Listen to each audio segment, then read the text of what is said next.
नमस्कार दोस्तों, सभी पेंशन धारकों का एक बार फिर से स्वागत करते हैं हमारे इस YouTube चैनल पर।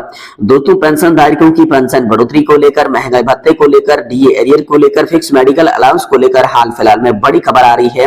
अभी दोस्तों आप सभी के लिए जो ताजा अपडेट आए हैं, जिसके मुताबिक हम आपको बताएंगे कि आखिरकार EPS 95 पेंशन के साथ साथ पेंशन बढ़ोतरी का इंतजार कर रहे लाखों लोगों के लिए क्या बड़ी खुशखबरी हो सकती है। हाल फिलहाल में बड़ा अपडेट आप सभी के लिए आया है, जिसके तहत दोस्तों पेंशन धारकों को बड़ी खुशखबरी हाथ लग सकती है, जिसमें पेंशन धारकों को बड़े तोहफे मिल सकते हैं, जिसमें महंगाई भत्ता आप सभी के लिए बर्थडे को लेकर है। साथ ही एरियर को लेकर बड़ी खबर है, जो 18 महीने का बकाया डीए एरियर है उसको लेकर बड़ी खबर है। 7,500 रुपए पेंशन के साथ साथ मेडिकल सुविधा को लेकर बड़ी खबर है। कर्मचारियों और पेंशन भोगियों को इसका सीधा फायदा मिलेगा।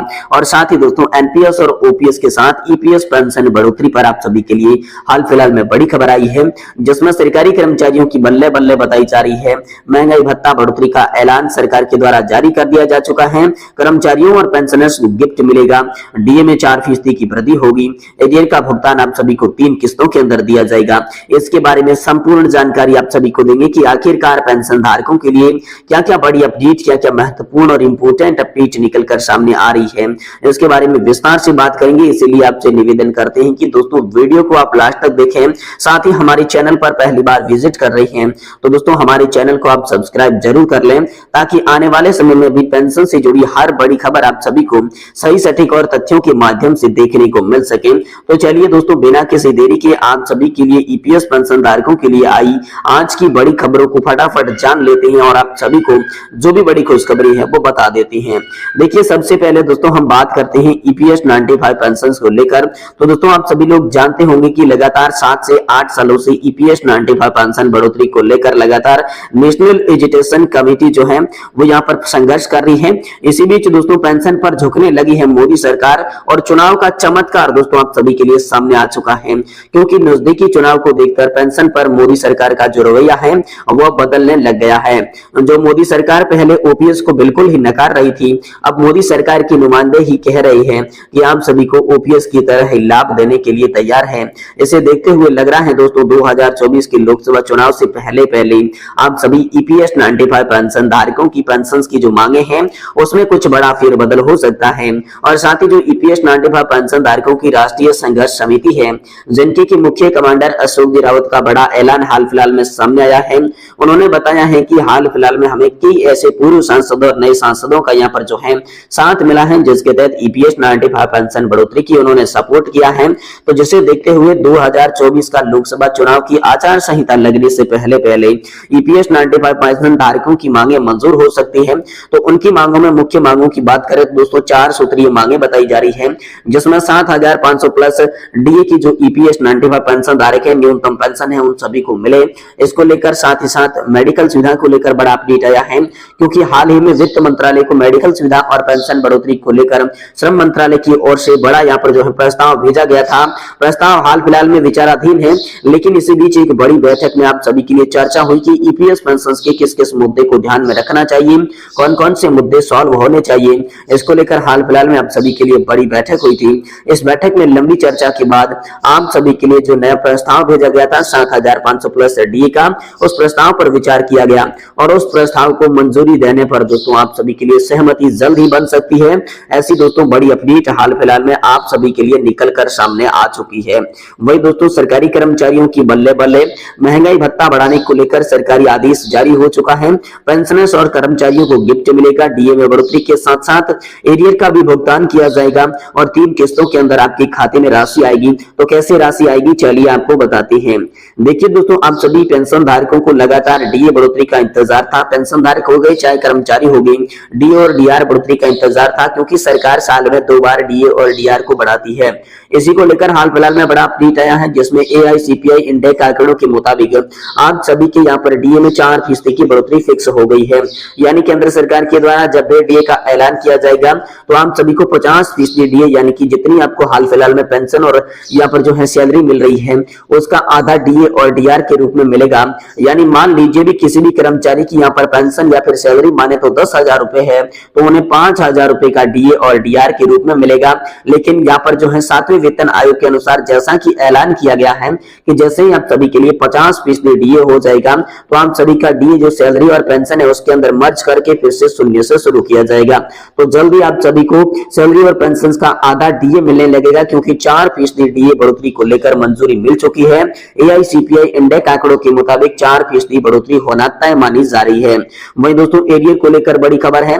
सरकारी कर्मचारी यहाँ पर पुरानी पेंशन धारक हो गई, कोई भी पेंशन धारक हो गया या फिर सरकारी कर्मचारी हो गया, उन्होंने दोस्तों यहाँ पर कोरोना काल के दौरान सरकार की बहुत मदद की थी, जिसमें दोस्तों 18 महीने का डीए एरियर सरकार के द्वारा रोका गया था।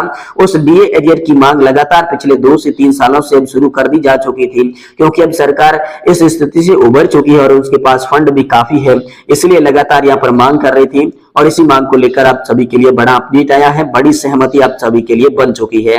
जी हां दोस्तों, यहाँ पर जो है केंद्र सरकार के पास बड़ा अपडेट आया है, जिसके तहत आप सभी को 18 महीने के डीए एरियर का भुगतान किया जाएगा। 18 महीने के डीए एरियर का भुगतान आप सभी को 3 किस्तों के अंदर किया जाएगा, यानी कि आप सभी की सैलरी और पेंशन के साथ अलग अलग तरीके से 3 किस्तों के अंदर 18 महीने का डीए एरियर मिलेगा। माना यह जा रहा है कि कोई भी उच्च अधिकारी है, बड़े कर्मचारी है, उनके खाते में तकरीबन 2,18,000 की राशि आने वाली है, जो कि 3 किस्तों के अंदर आप सभी को ट्रांसफर की जाएगी।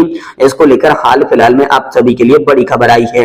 वही एनपीएस और ओपीएस की बात करें तो लगातार सरकारी कर्मचारी जो हैं वो पुरानी पेंशन योजना की मांग कर रही थी। इस बीच अलग अलग राज्यों से आप सभी के लिए बड़ी खबर आई है, जिसमें झारखंड में भी दोस्तों ओपीएस को लेकर बड़ा अपडेट है।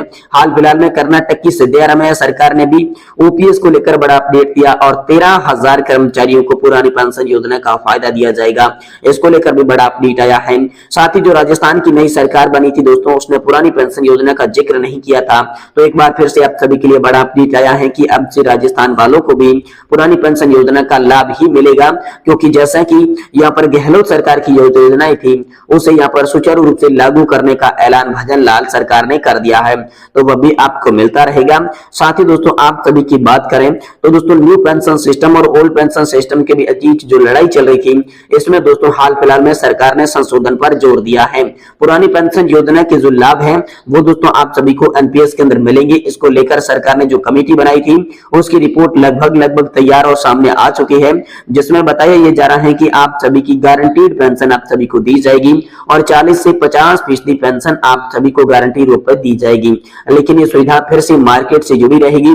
आप सभी को पहले की तरह कंट्रीब्यूशन करते रहना होगा, लेकिन आपको जो पेंशन है, आपको जो लाभ है वो सीधा पुरानी पेंशन योजना यानी कि ओपीएस की तरह ही मिलेंगी। ऐसा दोस्तों हाल फिलहाल में आप सभी के लिए बड़ा अपडेट निकल कर आया है। इस बीच पेंशन धारकों ने जो है सोशल मीडिया के माध्यम से अपना दुख व्यक्त किया है। पेंशन धारकों ने कहा है कि पेंशन नहीं बढ़ रही है, हर दिन 200 से 300 पेंशन धारकों की मौत हो रही है। पीएम मोदी और ईपीएफओ से उन्होंने बड़ा सवाल पूछा है। जहां दोस्तों ईपीएस 95 पेंशन धारकों ने राष्ट्रीय संघर्ष समिति और कमांडर अशोक गिरावत को यहाँ पर अपना मसीहा बताया है। अभी तक दोस्तों जो अंधकार में जी रहे थे सभी पेंशन धारक, उनको कुछ आशा है, कुछ आकांक्षाएं हैं, कुछ भाई बहन यहाँ पर छोड़कर स्वर्गवासी भी हो गए हैं। रोज कम से कम 200 से 300 लोग जो हैं वो यहाँ पर पेंशन धारकों की मृत्यु हो रही है, लेकिन मोदी सरकार यहाँ पर ध्यान नहीं दे रही है। इसी को लेकर पेंशन धारकों ने लिखा कि जिंदगी की लड़ाई हम एक दिन जीत कर ही रहेंगे, ऐसा दोस्तों हमें आशा है। वही दोस्तों आखिरकार पीएम मोदी यहाँ पर जो है पेंशन धारकों पर दया दृष्टि क्यों नहीं बना रही है। दोस्तों आश्चर्य की बात तो यह है कि लेबर मिनिस्ट्री ईपीएफओ को बिल्कुल भी इच्छा नहीं है कि कम से कम मिनिमम पेंशन 7,500 नहीं तो 5,000 रुपए कर दिया जाए। कुछ वृद्ध पेंशन धारकों को जीवन यापन में इससे थोड़ी सहूलियत मिल सके। दोस्तों कमांडर अशोक गिरावत और उनकी टीम जान लगाए हुए हैं, पूरी कोशिश कर रही है। आज नहीं तो कल खुशखबरी आएगी, लेकिन बहुत से लोग ये खुशखबरी शायद देख नहीं पाएंगे। प्रधानमंत्री मोदी तो गरीब, वृद्ध और किसानों के मसीहा कहलाते हैं, फिर दोस्तों यहाँ पर पेंशन धारकों को दया दृष्टि से क्यों